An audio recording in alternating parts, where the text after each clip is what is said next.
a pleasure to welcome family members of our students here for this Yale Family Weekend, and all of you, whatever your occasion for visiting. We have a number of old friends visiting.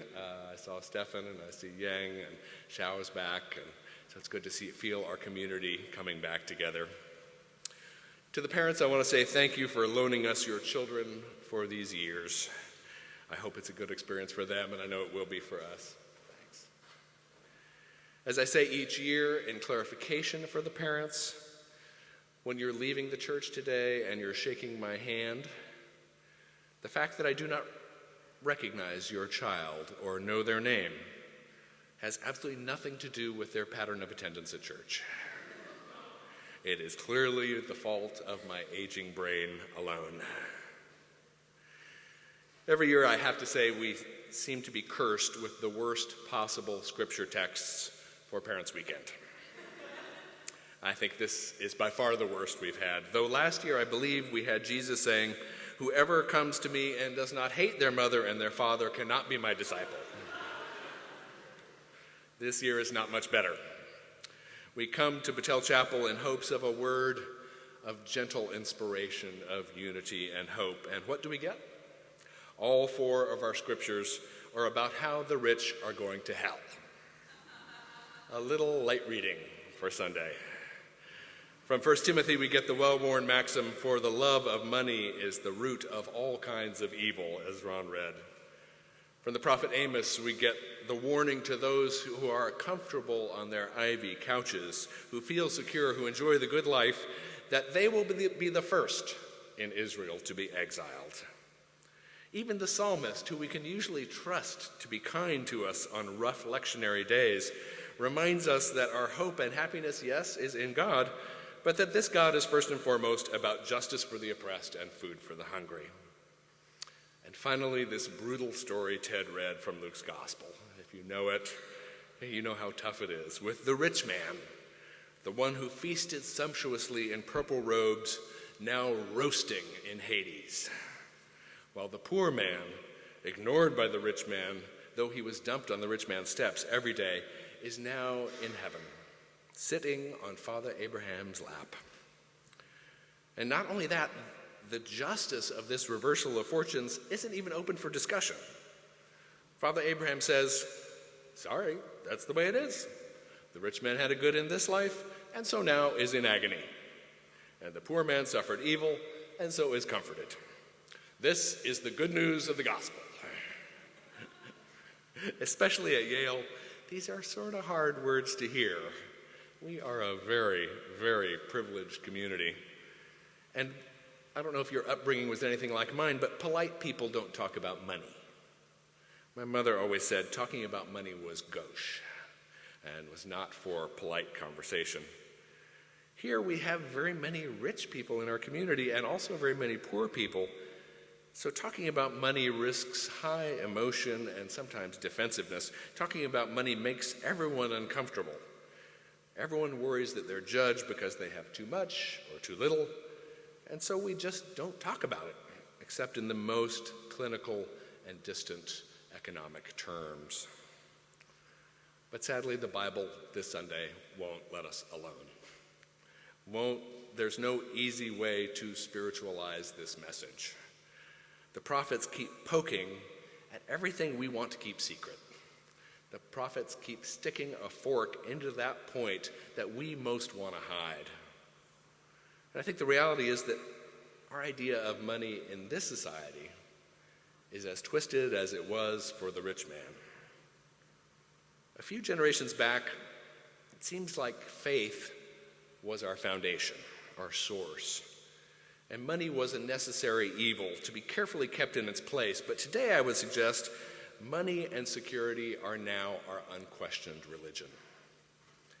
While Christianity today, I think, is seen as a potentially dangerous option to be carefully fenced in and not allowed to affect too much of what's really important in life. I talk to a lot of students here, as you would imagine, who have big questions about Christianity, and many of whom are very skeptical. And they say to me, "How could you accept such a dogmatic faith that flies in the face of science and reason and demands such utter devotion?" And I think to myself, which faith are we talking about? Is it God or is it money? A few generations ago, I think religion was just assumed. All right-thinking people believed it, and only a few odd characters questioned it. But today, I think a certain kind of free market economics is our unquestioned dogma. Unquestioned and unquestionable. Even if it flies in the face of our historical experience, especially of the last 5 years, I think money is taking over more and more of our lives, and it demands complete devotion and blind faith. And we give it. Excuse me. Our scripture writers weren't critical of wealth because they were socialists or anarchists. They were not communists.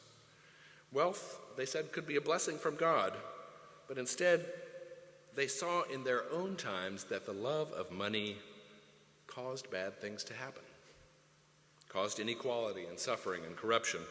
Love of money caused people to forget their covenant responsibilities to their neighbors. Love of money perverted religion and the state, and even business. Sounds strangely familiar?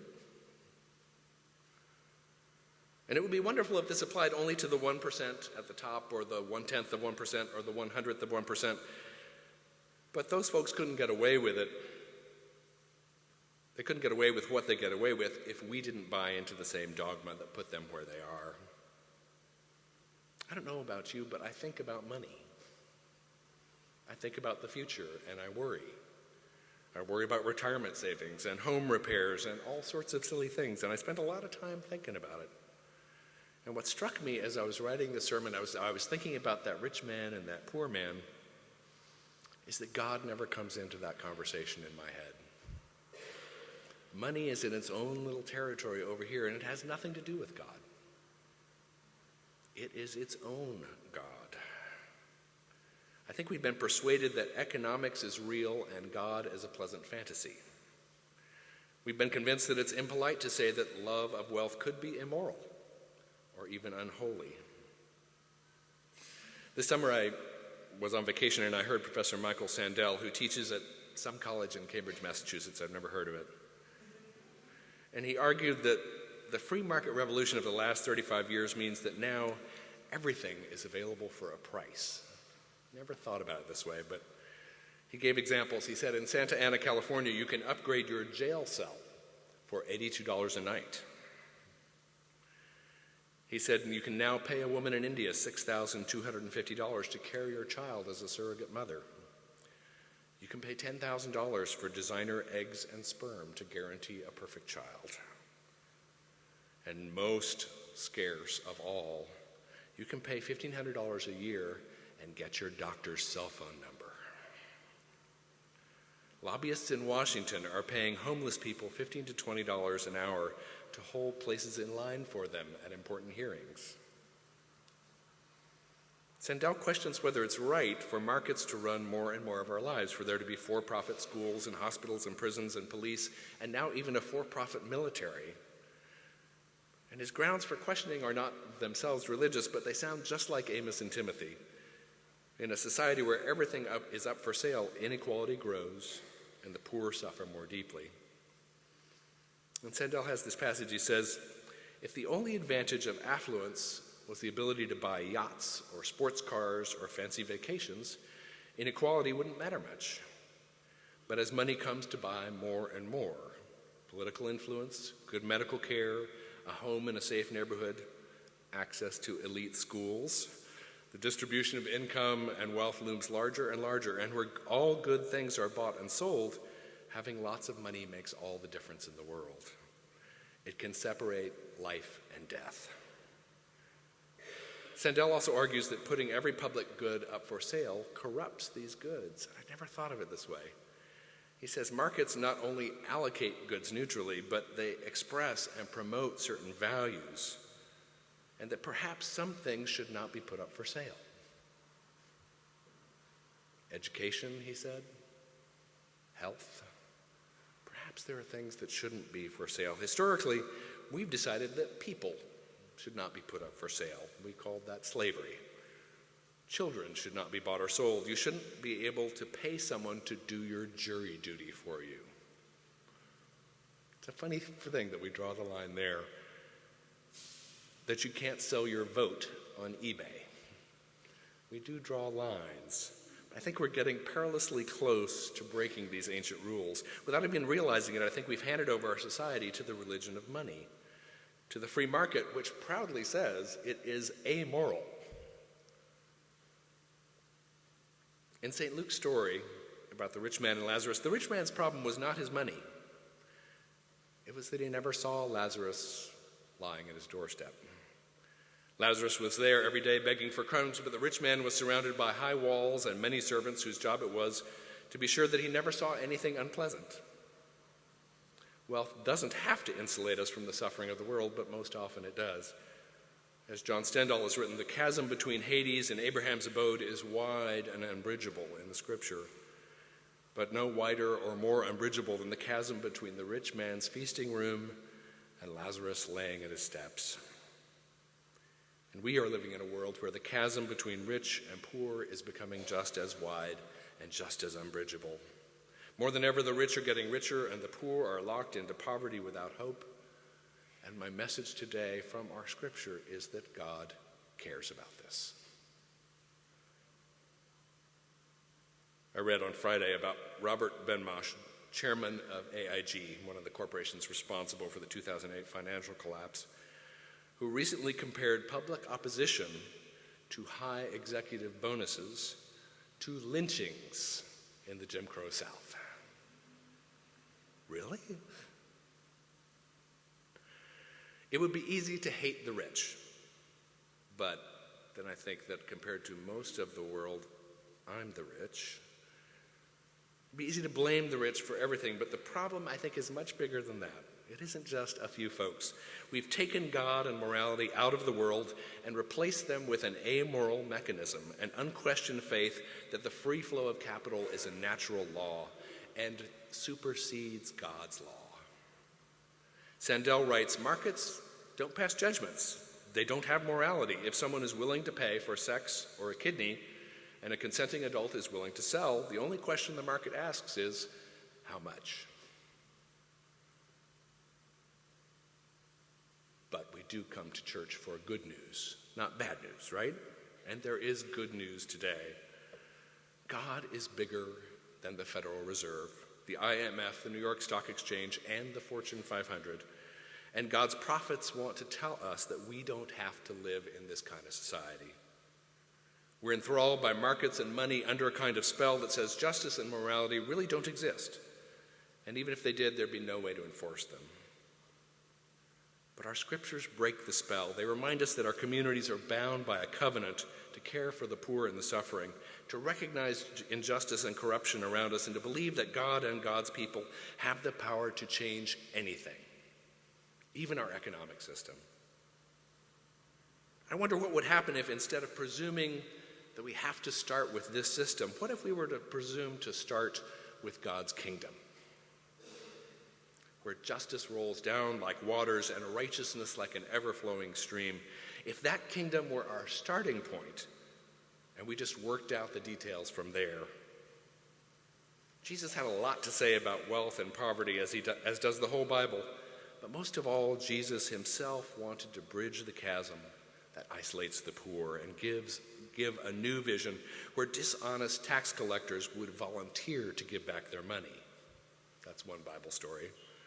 Where rich young rulers give all they have to the poor. Where God reaches out to the poor and demands that the church and the state do justice for them. Jesus sees the poor not as a social problem to be solved, but as individuals beloved by God, each with a story, each with a heart, each sought by God like the shepherd for the lost sheep. What we're going to do here today in this church, I think, opens a door.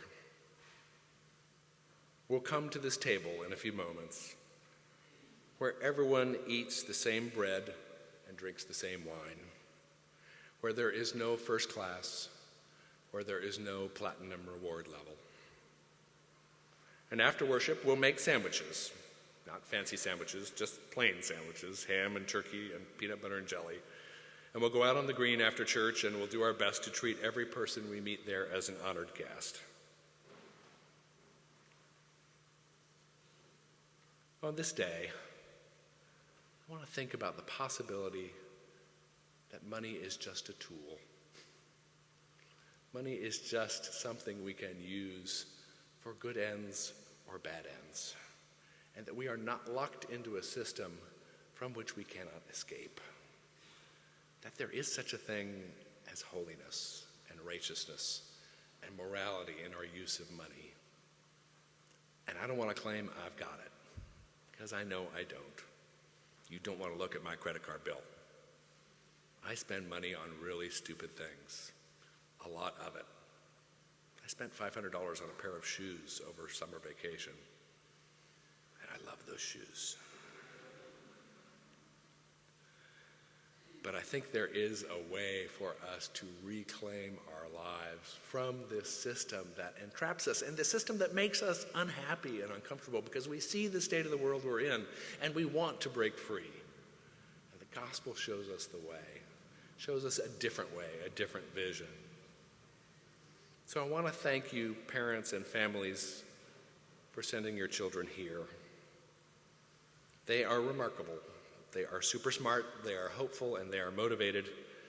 And I think the final good news this Sunday is that even with this word from these scary texts, the good news is that we are passing along to these students a prophetic vision where justice and equality and hope are God-given and God-guaranteed for all people.